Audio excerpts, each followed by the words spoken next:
하나님 말씀 보겠습니다. 신약 성경 마태복음 5장 말씀입니다. 마태복음 5장 23절 24절 말씀입니다. 제가 봉독해 드립니다.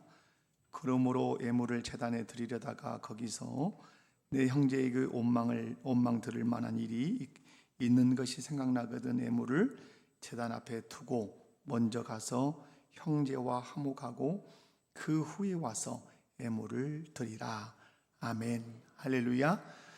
오늘은 2024년 마지막 주일이고 또 내일이면 2024년 1월 1일로 새로운 한 해가 시작됩니다. 한 해 동안 우리에게 은혜 베풀어 주신 하나님께 영광을 돌리고요, 또 새해에도 우리에게 은혜와 복을 주실 그 하나님을 기억하며 또 영광 돌리는 복된 시간 되시기 바랍니다. 내일이면 이제 2004년 1월 1일인데 우리 목포교 소용도들이 1월 한 달 동안 묵상하고 순종해야 할 그리스도의 명령은 오늘 수보에 화해하라, 오늘 성경 내용으로 정확하게 표현하면 화목하라입니다. 화목하라고 하는 이 명령에 책임감이라고 하는 품성을 이 명령에서 가져왔습니다. 책임감의 정의가 있는데요, 한번 읽어보도록 하십시다. 하나님과 다른 사람들이 나에게 기대한 바를 기억하고 그것을 이루기 위해 삶의 우선순위를 분명히 하는 것. 자, 하나님과 다른 사람들이 나에게 기대하는 바가 무엇인가를 기억합니다. 그리고 그것을 이루기 위해서 삶의 우선순위를 분명히 하고 그 일을 실천하는 태도, 그걸 책임감이라고 하죠. 책임감의 반대말은 무엇입니까? 무책임입니다. 그렇다면 화해하라고 하는 이 그리스도의 명령, 화목하라고 하는 이 그리스도의 명령을 어떻게 책임감이라고 하는 품성으로 적용할 수 있는지 살펴보면서 함께 은혜를 나누기 원합니다. 한번 옆에 분들 손잡고 한번 인사할까요? 말씀을 통해 은혜 받읍시다. 여러분, 마태복음 5장 1절을 보면 예수님께서 무리를 보시고, 누구를 보시고? 무리를 보시고 산 위에 올라가 앉으셨습니다. 그러자 그 무리 속에서 누가 나왔습니까? 제자들이 나왔습니다. 성경을 유심히 잘 보셔야 합니다. 예수님께서 산에 올라가 무리를 보고 앉으셨어요. 근데 그 무리 속에서 누가 예수님께 나왔습니까? 제자들이 나왔어요. 나온 제자들에게 예수님께서 입을 열어 가르치셨습니다. 그러므로 마태복음 5장에 나오는 5장, 6장, 7장에 나오는 산상수훈은 예수님께서 누구에게 하신 말씀이다? 제자들에게 하신 말씀이라 하는 사실을 기억하고 말씀을 보셔야 돼요. 그렇다면 예수님의 말씀을 들은 이 제자들은 누구냐? 더 적극적인 어떤 정체성을 살펴보기를 원해요. 여러분이 성경을 볼 때 제가 간혹 드리는 말씀인데 그냥 읽지 말고 성경 안에도 말씀 안에도 구조가 있다, 이렇게 말씀을 드려요. 5장 3절을 읽어보면, 한번 5장 3절 읽어볼까요? 시작. 심령이 가난한 자는 천국이 그들의 것이며. 자, 무엇부터 얘기하죠? 천국 얘기를 해요. 심령이 가난한 사람, 그래서 이 사람이 누구죠? 제자들이에요. 따져보면 이들은 그러면 뭘 소유한 사람이죠? 천국 소유한 사람, 천국 얘기를 시작해요. 10절에 가보면 또 무슨 얘기하죠? 10절에 보십시다. 읽어볼까요? 시작. 의를 위하여 박해를 받는 자는 복이 있나니 천국이 그들의 것임이라. 아멘. 무슨 말씀이냐? 팔복을 얘기할 때 시작이 뭘로 시작하죠? 천국이에요. 팔복의 마지막이 무엇이죠? 천국이에요.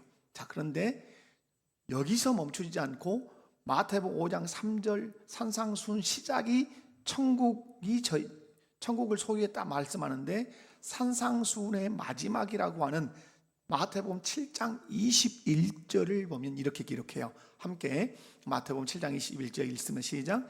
나더러 주여 주여 하는 자마다 다 천국에 들어갈 것이 아니요 다만 하늘에 계신 내 아버지의 뜻대로 행하는 자라야 들어가리라. 아멘. 자, 여러분 보십시오. 마태복음 5장 3절에서는 천국이 그들의 것이다 얘기했어요. 그리고 마태복음 7장 21절은 천국에 이 사람들이 들어간다. 그러면 천국이 그들의 것이다, 그런 사람들이 들어간다. 5장 3절과 7장 21절 사이에 그러면 예수님 하신 많은 말씀이 있는데 뭐예요? 천국을 소유하고 천국에 들어갈 사람들은 이 가운데에 말씀하신 말씀대로 그들이 어떠한다? 살아야 한다. 살 것이다. 이런 말씀이에요.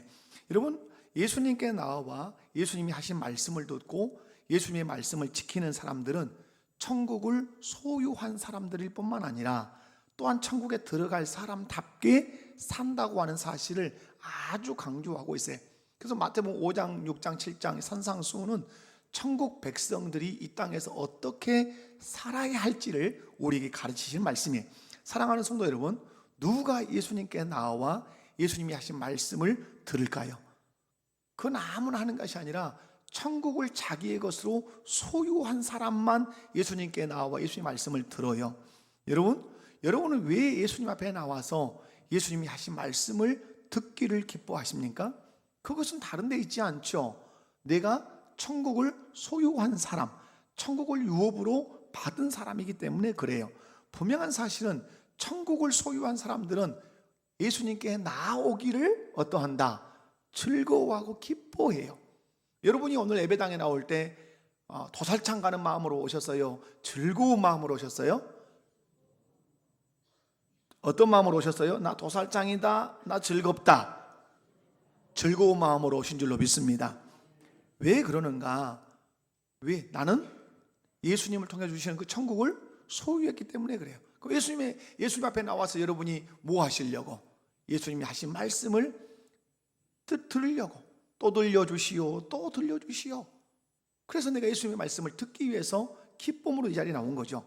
하지만 천국을 소유하지 못한 사람들은 예수님의 말씀을 듣는 것을 싫어할 뿐만 아니라 예수님께 나오는 것도 거절하는 것이에요. 여러분, 천국을 소유한 사람들은 예수님께 나오기를 좋아할 줄로 믿습니다. 예수님의 말씀 듣는 것을 기뻐할 줄로 믿습니다. 그럼에도 불구하고 천국을 소유한 사람들은 예수님께 나와 예수님의 말씀을 듣는 것에 만족하지 않습니다. 듣는 것에 만족하지 않고 이들은 예수님이 입을 열어 가르치신 그 말씀대로 살기를 기뻐하는 거예요. 그래서 자신이 천국을 소유할 뿐만 아니라 천국에 들어갈 사람이라고 하는 것을 뭘로 보인다? 예수님께서 가르치신 말씀대로 살아내면서 삶으로 내가 천국을 소유했을 뿐만 아니라 나는 천국에 들어갈 사람이라는 사실을 그렇게 증명하면서 사는 것이에요. 그런 의미에서 천국을 소유하고 천국에 들어갈 사람들에게는 중요한 책임이 있다 이 말이에요. 그것은 바로 예수님의 명령을 잘 들을 뿐만 아니라 그 말씀, 그 명령을 지키면서 사는 것이에요. 우리 신앙생활의 치열한 싸움은 무슨 싸움이에요? 말씀을 지키냐 못 지키냐의 싸움이에요. 여러분, 이것이 이스라엘이라고 하는 국가 공동체가 망하냐 흥하냐의 결정적인 것이고 오늘 우리도 그래요. 여러분, 오늘 우리 신앙생활의 싸움은 말씀을 지키냐 못 지키냐 이것 때문에 고민을 많이 하고 이것 때문에 기도를 많이 하고 이것 때문에 눈물을 흘리는 일들이 우리에게 있어야 돼요. 말씀을 내가 오늘 얼마나 지키려고 했었는가. 2023년을 여러분이 정리하시면서 나는 어떤 말씀을 지키려고 예를 썼고 어떤 말씀을 지키려고 예를 썼지만 지키지 못했고 어떤 말씀을 잘 지켜서 하나님께 영광을 돌렸는가, 이런 것들이 회고되셔야 여러분의 신앙이 성장할 줄로 믿습니다. 마태복음 5장만 이렇게 봐도 우리 주님이 우리에게 하신 명령들이 아주 많아요. 5장, 6장, 7장. 여러분, 예수님께서 하신 명령이 총 정리하면 대략 몇 개 정도 된다 그랬어요? 예수님의 명령은 사복음서를 정리하면 대략 몇 개 정도 된다? 와, 이렇게 잠잠할 수가. 그리스도의 명령은 몇 개 정도 된다? 야, 진짜 놀랄 노짜네요. 2023년의 마지막 날에 저에게 충격을 주시네요. 49개 정도 된다. 49개 정도 된다. 자, 몇 개요? 모르면 잊어먹었으면 어디다 적어라도 넣으시오. 49개 정도 돼요. 그런데 대부분이 어디가 들었는가? 산상수훈인 마태복음 5장과 6장과 7장에 들었어요. 오늘 우리가 5장을 본문으로 삼고 있기 때문에 5장에 예수님께서 하신 명령들이 쭉 있어요. 5장 12절 기뻐해라, 16절 너희 빛이 사람들 앞에 비치게 하라, 17절 18절 하나님의 율법 말씀을 존중해라, 20절 간음하지 마라, 37절 너희 말을 지키라. 진실성이죠. 오리를 더 가라. 품성에서 존중이죠. 이게 38절에서 42절. 원수를 사랑하라. 44절, 48절 완전하라. 이게 이제 예수님께서 우리에게 하신 명령이고 말씀이에요. 이 말씀을 붙들고 살 때 우리 안에 그리스도의 나라가 임하고 그리스도를 닮아가요. 분명한 사실은 천국을 소유한 사람들은 예수님께 나와 예수의 말씀 듣기를 기뻐해야 된다는 사실이에요. 뿐만 아니라 천국에 들어갈 사람들에게는 중요한 책임이 있는데 말씀을 듣는 것에 그치는 것이 아니라 어떤 것이다? 들었던 말씀을 지키며 삶으로 말미암아서 내가 어떤 사람이다, 나는 천국에 들어갈 사람임을 증명하는 것이에요. 그 중에 하나가 오늘 마태복음 5장 24절에 어떤 명령이죠? 화목하라. 따라서 합시다. 화목하라. 화해해서 화목하라. 이 명령을 예수님이 하신단 말이에요. 사랑하는 성도 여러분, 천국을 소유하고 천국에 들어갈 사람들은 예수님의 말씀을 기쁨으로 들을 뿐만 아니라 예수님이 하신 모든 말씀, 모든 명령에 순종해야 할 책임이 있는데 그 명령 중에 말씀 중에 하나가 무엇이다? 화목하라고 하는 그 명령이다 하는 사실. 여러분, 그리스도의 모든 말씀을 우리는 순종해야 할 뭐가 있다? 뭐가 있다? 책임이 있다. 2024년 한 해 또 여러분 주님 부르시는 그날까지 주의 말씀에 철저하게 순종하는 저와 여러분 다 되시기를 주님의 이름으로 축원합니다. 두 번째로 그리스도인들은 바른 예배자가 되어야 할 책임이 있어요. 오늘 23절을 한번 보십시다. 23절이 어떻게 시작하죠? 그러므로 예물을 제단에 드리려다가, 우리로 얘기하면 예배 드리려다가. 자, 24절 끝이 어떻게 마무리 지어져? 그 후에 와서 예물을 드리라. 자, 예물을 드리려다가 예물을 드리라. 이 말씀은 천국에 들어갈 사람은 반드시 예배자가 되어야 된다. 예배 포기한다, 포기하지 않는다. 포기하지 않는다. 나아가서 오늘 23절, 24절 전체를 읽어보면 예물을 제단에 드리려다가 거기서 내 형제에게 원망 들을 만한 일이 있는 것이 어떠하거든? 생각나거든. 예물을 제단 앞에 두고 먼저 가서 형제와 화목하고 그 후에 와서 예물을 드리라. 이렇게 말씀해요. 여러분, 예물을 드리는 것보다 더 중요한 것, 우리로 얘기하면 예배를 드리는 것보다 더 중요한 것이 뭐라는 거죠? 빗나가시면 안 돼요. 예배를 드리는 것보다 더 중요한 것은 그 예배를 하나님이 기뻐하시도록 드리는 것이에요. 자, 여러분이 지금 예배 자리에 나오셨잖아요. 그런데 여러분이 지금까지 예배를 쭉 드리셨을 거예요. 예배 생활 뗄 수 없는 거잖아요. 그런데 여러분이 한번 돌이켜 보셔야 돼요. 내가 드리는 예배, 분명히 나는 예배를 드렸다, 드린 건 잘하신 거예요. 그러나 더 중요한 건 뭐죠? 하나님이 기뻐 어떠하신 예배? 받으시는 예배를 드려야 그게 진짜 예배예요. 그죠? 누군가에게 선물을 했는데 선물을 받은 그 사람이 열어보고 그것을 귀히 여겨야 선물의 의미가 생기는 거예요. 근데 선물을 받았는데 선물을 바로 버렸다. 그건 선물의 의미가 전혀 생기지 않는 것이죠. 그러므로 여러분이 기억하셔야 돼요. 예배를 내가 드리는 것 중요해요. 반드시 여러분 2024년에는 예배 바르게 드리셔야 돼요. 그러나 더 중요한 건 뭐죠? 내가 드리는 예배를 하나님이 어떠하셔야 돼요? 기쁘게 받으셔야 돼요. 그게 진정한 예배예요. 여러분, 이사야서를 저희가 종종 얘기하는데 이사야서는 대선지서죠. 대선지자라는 말은 분량이 많단 말이에요. 자, 이사야 1장을 2장을 쫙 열어가면서 좋게 안 열어가요. 이스라엘을 엄청나게 책망하고 하는데 이스라엘의 문제를 어디서부터 지적하고 할까요? 하나님과의 관계 문제를 지적하고 가요.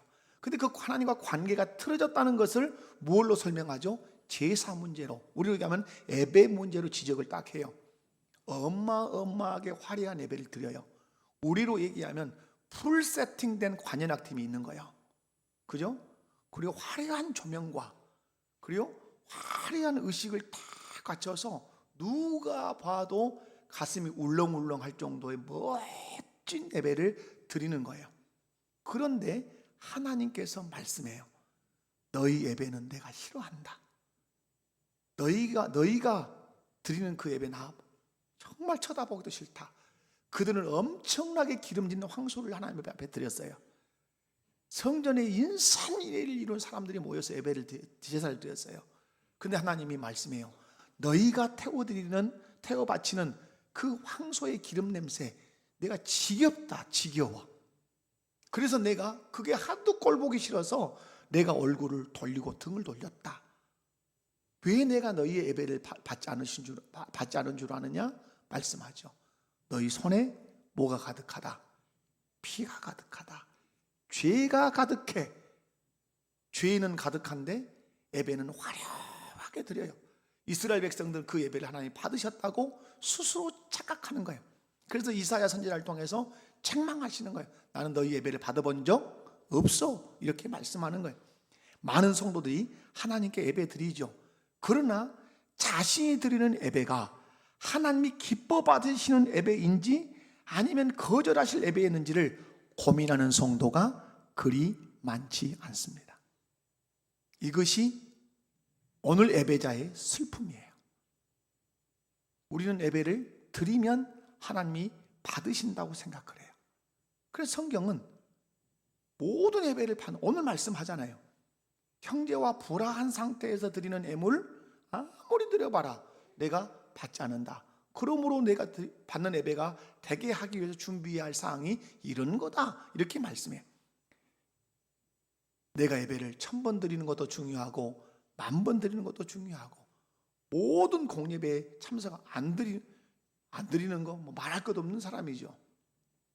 그러나 여러분 하나님이 받지 않으신다면 하나님이 받지 않으셨다면 상당히 심각한 것 아니겠어요?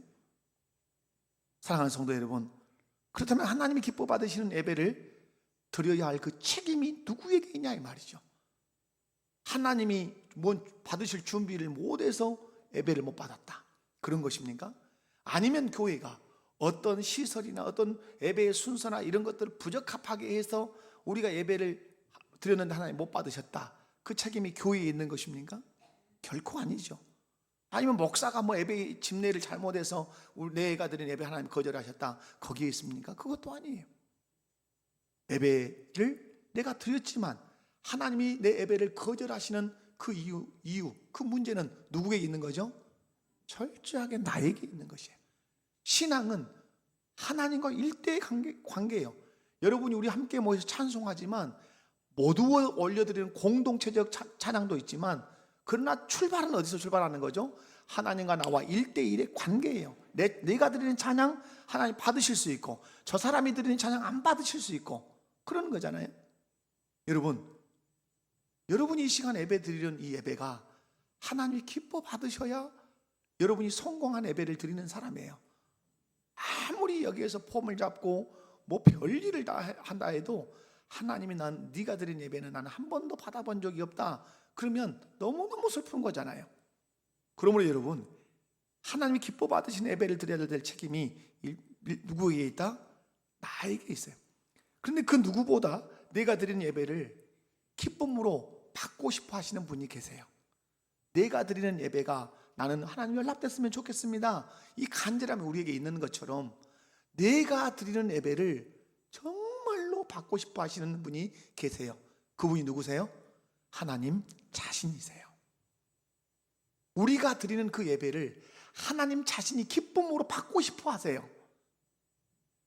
그래서 하나님께서 하시는 일이 있어요. 그것은 바로 내가 드리는 예배를 기쁨으로 받고 싶지만 받지 못하게 하는 그 원인을 알게 하세요. 그 원인을 생각나게 하세요. 그래서 하나님께 기쁨으로 드려져야 할 예배가 드려지지 못하게 하는 그 원인을 제거하고 와서 예배를 드리면 내가 기쁨으로 받겠다. 그래서 그 원인을 생각나게 하시고 그 원인을 깨닫게 하세요.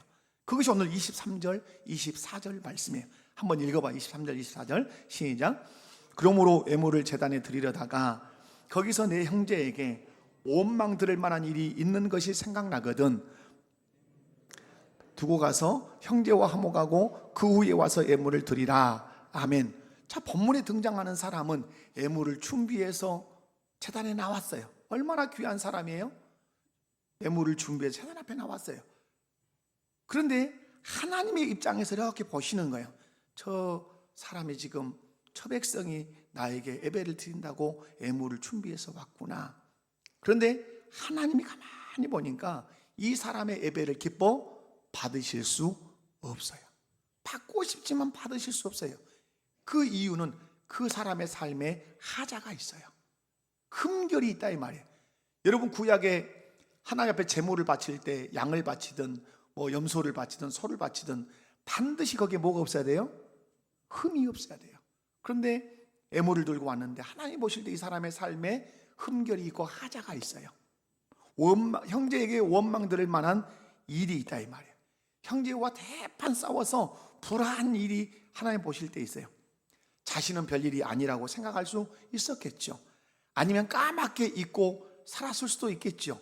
하지만 하나님은 이 사람이 드리는 그 예배를 기쁨으로 받으실 수 없다고는 말씀해요. 그런데 하나님은 기쁘게 받으실 수 없으니까 그냥 다 거절하고 마시는가? 그렇지 않아요. 나는 네가 드리는 그 예배를 받고 싶어. 나는 네가 드리는 그 예배를 기쁨으로 내가 받고 싶어. 그런데 너에게 뭐가 있구나? 하자가 있고 흠결이 있구나. 그래서 내가 가르쳐 줄게. 그 하자, 그 흠결을 제거하고 내게 돌아와서 예배를 드리면 내가 기쁨으로 춤추며 내가 그 예배를 받을게. 그래서 그에게 뭘 베푸시죠? 은혜를 베푸세요. 그 은혜가 무엇입니까? 형제에게 원망 들을 만한 일을 한 그 일을 생각나게 하세요. 그러니까 뭐가 은혜예요? 생각나는 것이 은혜예요. 근데 그 일을 누가 하신다고요? 성령께서 하신단 말이에요. 예배당에 와서 예배를 딱 드리려고 앉았는데 기도를 한단 말이에요. 그런데 팍 생각나는 거예요. 내가 암흑에 엄마하고 엄청나게 싸우고 할 말 못할 말 다 했는데 이렇게 산 내 예배를 하나님 받으실까 하는 생각이 팍 나. 누가 주신 생각이라고요? 하나님이 성령을 통해서 주신 생각이요. 그러므로 영적인 민감성이 있어야 이게 성령이 주신 생각이라는 사실을 알아요. 여러분, 왜 이런 생각을 나게 하시죠? 하나님이 그 문제를 해결하고 와서 예배를 드리면 내가 네 예배 어떻게 하고 싶다? 기쁨으로 받고 싶다. 기쁨으로 연락하고 싶다. 춤추면서 네 예배를 내가 받고 싶다 하는 그 은혜를 그렇게 표시하시는 거예요. 여러분, 그런데 언제 이런 생각이 날까요? 가만히 여러분의 예배를 한번 생각해 보십시오. 내가 예배당에 왔는데 그런 생각이 나서 그 문제를 해결하고 또 예배당에 오기 전에 주일을 준비하면서 가만히 기도했더니 이런 문제가 있구나 해서 그 문제를 해결하고, 그렇게 해서 여러분이 예배를 드리기 위해서, 하나님이 기뻐 받으시는 예배를 드리기 위해서 어떤 문제를 해결한 적이 있냐 이 말이에요. 그죠? 내가 드리는 예배를 하나님이 기쁨으로 받으셔야 하기 때문에 내 삶에 하자가 있는 이 문제를 내가 해결한 적이 있냐 이 말이에요. 여러분, 그런 것들이 있어야 내가 성장하고 내가 경건해지는 거예요. 언제 그런 생각이 나시게 하는가? 하나님께 연락되는 예배를 드려야 된다는 갈망을 가지고 자신을 살필 때 성령님은 형제에게 원망 들을 만한 일들을 비롯한 잘못된 행실들을 다 생각나게 하세요. 그리고 어디로 나를 이끄시죠? 회개의 자리로 다 이끄신다. 그러므로 여러분의 가장 먼저 있어야 할 일이 뭐죠? 이 예배당에 와서 하나님, 내가 드리는 이 예배가 하나님께 기쁨으로 연락되기를 원합니다. 하나님, 제가 드리는 이 예배를 기쁨으로 받아주시기를 원합니다 하고, 이 내가 드리는 예배가 하나님께 연락되기를 갈망하는 마음이 있고 하나님이 기뻐 받으시는 예배가 되기 위해서 내가 살펴야 될 것이 있다면 성령님 생각나게 해주세요 하고 간절히 구할 때 내 안에 계신 성령께서 하나님 기뻐 받으시는 데 있어서 하자가 되고 흠결이 되는 것들을 생각나게 하신단 말이에요. 그렇다면 그 생각을 붙들고 내가 해야 되는 일이 뭐예요? 회개하고, 그 사람이 사람이면 찾아가서 그 문제를 해결하고 와서 예배를 드리면 하나님이 어떠하신다는 것이죠? 기뻐 받으신다는 사실이에요. 여러분, 하나님이 기뻐하시는 예배를 드리겠다고 하는 그 열망, 그 갈망이 있는 사람에게는 우리 주께서 어떤 은혜를 주신다고요? 생각나게 하시고 깨닫게 하시는 은혜를 주신다는 사실이에요. 그래서 책임감의 정의가 무엇입니까? 하나님과 다른 사람들이 나에게 기대하는 바를 기억하고 그것을 이루기 위해 삶의 우선순위를 분명히 하는 것이에요. 하나님 무엇을 기대합니까? 하나님이 기대하시는 것은 내가 드리는 예배를 기쁨으로 받는 거예요. 그런데 하나님 기쁨으로 예배를 받으시게 해야 되는데 하자가 있어. 우선순위를 정하는 거예요. 먼저 가서 예배하는 것이 아니라 형제에게 원망 들을 만한 이 일을 먼저 해결해야 되겠구나 하고 그 일을 해결하고 와서 하나님께 예배를 드리면 마땅히 해야 할 책임을 내가 잘 감당했기 때문에 하나님이 영광을 받으신다는 뜻이에요. 사랑하는 성도 여러분, 하나님께서 우리에게 기대하시는 것이 무엇입니까? 우리가 드리는 예배를 기쁨으로 받으시는 것이에요. 오늘 여러분이 드리는 예배, 우리가 함께 드리는 이 예배를 하나님이 기쁘시게 받으셔야 돼요. 그런데 지난 1년 동안의 삶, 아니면 한 주간의 삶에 누군가 끝없는 원망과 갈등과 다툼으로 치열하게 그 손에 피가 범벅되어 있는 상태에서 이곳에 와서 예배를 드린다는들 하나님이 기뻐 받으시겠냐 말이에요. 그러나 그것을 깨닫고 그것을 성령이 생각나게 하셨을 때 그 문제를 잘 해결하고 와서 하나님 앞에 예배를 드리면 상한 갈대를 꺾지 아니하시는 하나님이, 꺼져가는 그 촛불을 끄지 아니하시는 하나님이 우리 예배를 기쁨으로 받으신다는 사실이에요. 사랑하는 성도 여러분, 여러분의 예배가 기쁨으로 하나님께 연락되기를 원합니다. 그러기 위해서는 성령의 조명하시는 그 생각에 민감하게 반응하십시오. 잘못된 죄악을 생각나게 하시면 통렬하게 회개하고, 사람과의 관계의 문제를 생각나게 하시면 그 사람과의 관계를 회복해서 그리고 와서 예물을 드리고 하나님께 예배하면 그 예배 기쁨으로 받으실 줄로 믿습니다. 세 번째로는 그리스도인들은 하나님이 하라고 하신 일을 해야 할 책임이 있습니다. 이 말씀은 제가 여러 번 드렸습니다. 겸손한 사람은 내가 하고 싶은 일을 하는 사람이 아니라 권위자가 하라고 하는 일을 하는 사람이에요. 교만한 사람은 자기가 하고 싶은 일만 하는 사람이 교만한 사람이에요. 그런 의미에서 그리스도인은 내가 하고 싶은 일을 하는 것이 아니라 나의 구주가 되시는 그리스도께서 하라고 하시는 일을 하는 거예요. 그러므로 우리에게 책임이, 어떤 책임이 있죠? 예수님께서 하라고 하는 일을 해야 할 책임이 나에게 있는 것이에요. 그런 의미에서 형제와 화목하는 것은 누구의 명령입니까? 예수님의 명령이에요. 형제와 화목해라, 예수님의 명령이란 말이에요. 그러면 화목해야 하는 이 명령에 순종해야 되는 것은 나의 뭐가 되죠? 나의 책임이 되는 것이에요. 그렇다면 여러분, 언제 형제에게 원망 들을 만한 일이 발생했을까요? 오늘 성경에 그것이 나오죠. 여러분, 언제 형제에게 원망 들을 만한 일이 발생했을까? 23절이 그러므로 라고 시작해요. 그러면 어디에 말씀을 받았다는 얘기죠? 22절의 말씀을 이어받았다는 뜻이에요. 여러분, 22절이 그래서 형제와 원망 들을 만한 요소가 22절인 것이죠. 함께 읽어보도록 합니다. 시작. 나는 너희에게 이르노니 형제에게 노하는 자마다 심판을 받게 되고 형제를 대하여 가라 하는 자는 공회에 잡혀가게 되고 미련한 놈이라 하는 자는 지옥불에 들어가게 되리라. 아멘. 오늘 이 말씀은 예수님께서 살인죄를 더 완성적으로 말씀하시는 거예요. 구약에서는 칼로 사람을 찔러 죽이면 살인이라고 했지만 예수님은 율법을 폐하러 온 것이 아니라 율법을 더 완성하러 왔다. 그 완성을 어디로 끌고 오는 거죠? 마음으로 끌고 오시는 거예요. 자, 어떻게 해서 형제와 원망 들을 만한 관계가 됐는가? 오늘 말씀하죠. 형제에게 어떠했을 때, 노했을 때, 형제에게 나가라 했을 때, 또 미련한 놈이라 했을 때, 형제인 성도들과 관계가 뒤틀리고 파괴되는 이유가 어디에 있습니까? 가만히 들여다보세요. 이게 무슨 문제예요? 자, 봐봐요. 성질냈어요. 나가라, 이 멍청이, 이 얼간아, 이렇게 말했어요. 이 미련한 놈아, 이렇게 말했어요. 다 무엇에 관한 말이죠? 말에 관한 것이죠. 뭐라고요? 말이요. 여러분, 사람과 사람 사이를 뒤틀리게 하는 것이 대부분 무엇이죠?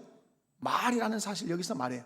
그래서 여러분, 사람을 칼로 찔러 죽이는 것만 살인이 아니라 새치혀로, 날카로운 새치혀로 심령을 후벼 파는 이것도 무엇에 해당한다? 살인. 그래서 여러분, 형제에게 노한다, 이유 없이 성질낸다 이 말. 형제에 대하여 라가라, 남을 비난할 때 사용하는 욕설인데요, 이건 다른 번역 성경에 보면 얼간이, 이 얼빠진 놈아, 이런 얘기, 아니면 이 멍청아, 이런 얘기예요. 그리고 형제에게 미련한 놈이라는 사람, 이 바보야. 바보라는 말이 농담으로도 뭐 애칭으로도 이렇게 하지만 할 수 있는 한 그런 말을 하지 않아요. 그런데 이런 것들이 그냥 화난 김에 해가지고 공격적인 말에 대해서 사람의 마음을 엄청 아프게 하고 영혼을 뒤틀려서 내 관계를 깨놓는 것. 여러분, 이런 말로 인해서 형제에게 원망을 듣고 있다면, 형제와 불화하고 있다면 반드시 찾아가서 뭐 해라? 화목해라. 그리고 와서 뭘 드려라? 예배 드려라. 그렇지 않고는 내가 네 예배 어떠한다? 받지 않는다. 여러분, 쉽게 생각할 영역 아니에요. 그래서 여러분, 대인관계를 가장 탁월하게 해내는 사람들이 누구여야 합니까? 예수 그리스도를 구주로 믿는 성도여야 합니다. 아멘이십니까? 여러분, 그런데 오늘 말씀하죠. 원망들을 만한 행동을 했어요. 그런데 내가 예배를 드리려고 하는데 그 원망들을 만한 일이 생각났어요. 이때 형제에게 찾아가서 용서를 빌고 화해하고 화목하는 것, 누가 해야 될 책임이에요? 누가 해야 될 책임이에요? 내가 해야 될 책임이라 이 말이에요. 그런데 이 문제가 여러분 쉽습니까? 어렵습니까? 자, 예배당에 왔어요. 성경책도 들고 감사금도 끼워서 왔어요. 와가지고 앉아서 하나님이 기뻐 받으시는 예배를 내가 드리고 싶습니다. 하나님, 내가 드리는 예배를 기쁨으로 받으십시오, 받아주십시오 라고 기도했는데 퍼뜩 생각났단 말이에요. 너 네 친구 누구하고 욕하면서 싸우지 않냐? 그런데 얼굴도 안 보지. 그래갖고 내가 네 예배 바꿨냐? 딱 생각났단 말이에요. 자, 생각난 데까지는 자, 은혜예요. 중요한 거 이제 어떻게 해야 되죠? 의지적인 결단을 하고 그 친구를 찾아가서 용서를 빌고 화해해야 되죠. 이게 쉽냐? 이 말이에요. 어쩝니까? 여러분의 인생의 경험에서 그것이 쉽던가요? 어렵던가요? 이게 감정적으로 너무 어렵습니다. 감정적으로 너무 어려워요. 해야 한다는 사실을 알지만 감정적으로 너무 어려워요. 저는 아내하고 크게 한번 다툰 건 아닌데 뭔가 이렇게 갈등이 확 있었던 때가 있어요. 저희는 뭐 잘 싸운다고 하는 건 거의 없어요. 그런데 한번 갈등이 팍 있었어요. 제가 말을 하지 않고 하루하루를 지나는 거예요. 그런데 아내가 밥을 차려주는 거예요. 밥을 차려주니까 갈등 관계에 있는 상태에서 밥을 먹는 거예요. 그런데 제 속에서 문득 솟구치는 생각 하나가 올라왔어요. 네가 돼지 새끼냐?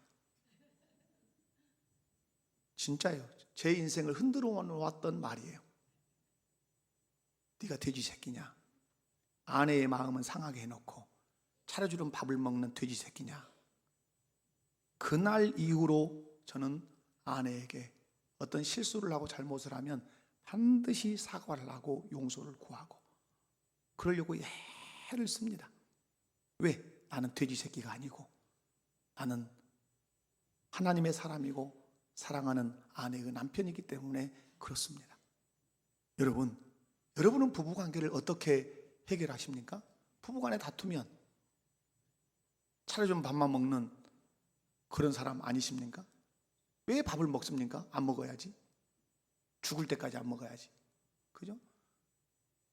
밥을 먹어. 그리고 미안하단 말 없이 시간이 흘러서 또 웃고 살아. 분명하게 부부싸움을 했으면 내가 잘못했습니다, 용서해 주세요, 이런 매듭지어 본 경험이 있으시냐 이 말이에요. 이것이 있어야 우리 마음 안에 큰 상처를 남기지 않고 행복한 인생의 여정을 살아갈 수 있죠. 근데 왜 그게 어렵냐 이 말이죠. 왜 그게 어렵죠? 일명 알량한 무엇 때문이다? 자존심 때문이에요. 그 자존심이 무엇을 이겨먹는 줄 아십니까? 예수님의 말씀을 이겨먹습니다. 그 알량한 자존심이 예수 그리스도의 말씀을 뛰어넘어서 이겨먹습니다. 그래서 우리의 삶에서 그리스도의 나라가 실현되지 않습니다. 그러나 그 알량한 자존심을 그리스도의 명령 앞에 무릎 꿇게 하고 그것을 짓밟고 그리스도의 명령에 순종해서 자존심이 이거 뭐고 다 내려놓고 오직 내가 사랑하는 주님의 말씀이기 때문에 그 말씀에 순종해서 내가 용서를 구하고 내가 화해하겠습니다 하고 화목을 청하면 그곳에서 하나님의 영광이 나타나고 하나님의 나라가 실현되는 것이에요. 그 결과 내가 예배당에 와서 예배를 드리면 내 영혼이 하나님을 향해서 춤추는 것을 경험할 수 있어요. 그리고 하나님의 내 예배를 기뻐 받으시는 것이에요. 사랑하는 성도 여러분, 우리 그리스도인들은 형제와 화해하고 화목할 때 내가 하고 싶다, 하기 싫다는 내 감정적 동기에서 출발하면 안 돼요. 어디에서 출발해야 돼요? 내가 사랑하는 내 구주께서 명령하셨기 때문에 화해하고 화목하는 것은 나의 무엇이다? 책임이다. 책임이기 때문에 나는 감당해야 된다 하고 자기 자존심을 다 내려놓고 그 형제에게, 그 자매에게, 내 남편에게, 내 아내에게 찾아가서 용서를 구하는 거야. 그리고 화목한 후에 와서 예배를 드리면 먼저는 하나님의 기뻐 받으시고 내 영혼이 춤을 추는 것을 여러분이 경험하게 될 줄로 믿습니다. 왜 우리는 형제와 화목해야 되는가? 우리 구주 되신 예수님께서 우리에게 부탁하셨기 때문에, 명령하셨기 때문에 그래요. 그런 의미의 책임감은 내가 하고 싶은 일을 하는 게 아니에요. 나의 구주가 하라고 하는 일, 하라고 명하신 그 일을 하는 것이 여러분 진정한 책임감을 수행하는 사람이에요. 사랑하는 우리 목포교회 모든 성도 여러분, 예수님이 기대하시는 바가 무엇인 줄 아시겠습니까? 하나님을 기뻐 받으시는 예배를 드리는 것이에요. 근데 그 예배를 드려야 하는데 그 예배를 하나님 기뻐 받으시도록 하지 못한 그 하자가 있다는 사실을 성령이 깨닫게 하시면 그것을 먼저 처리하는 거 우선순위 삼고 그 형제에게 찾아가서 용서를 구하고 화해하고 화목하고 와서 그 다음에 예배를 드려야 그 예배를 하나님이 기뻐 받으신다는 말이에요. 이것이 우리가 감당해야 할 책임감이라는 사실 여러분이 의심 없이 믿으시고 새해 한 해에 여러분이 그리스도의 명령 앞에 책임감을 잘 감당할 수 있는 우리 모든 성도들 되시기를 주님의 이름으로 축원합니다. 다 같이 자리에서 일어나셔서 찬양합시다. 신실하게 진실하게.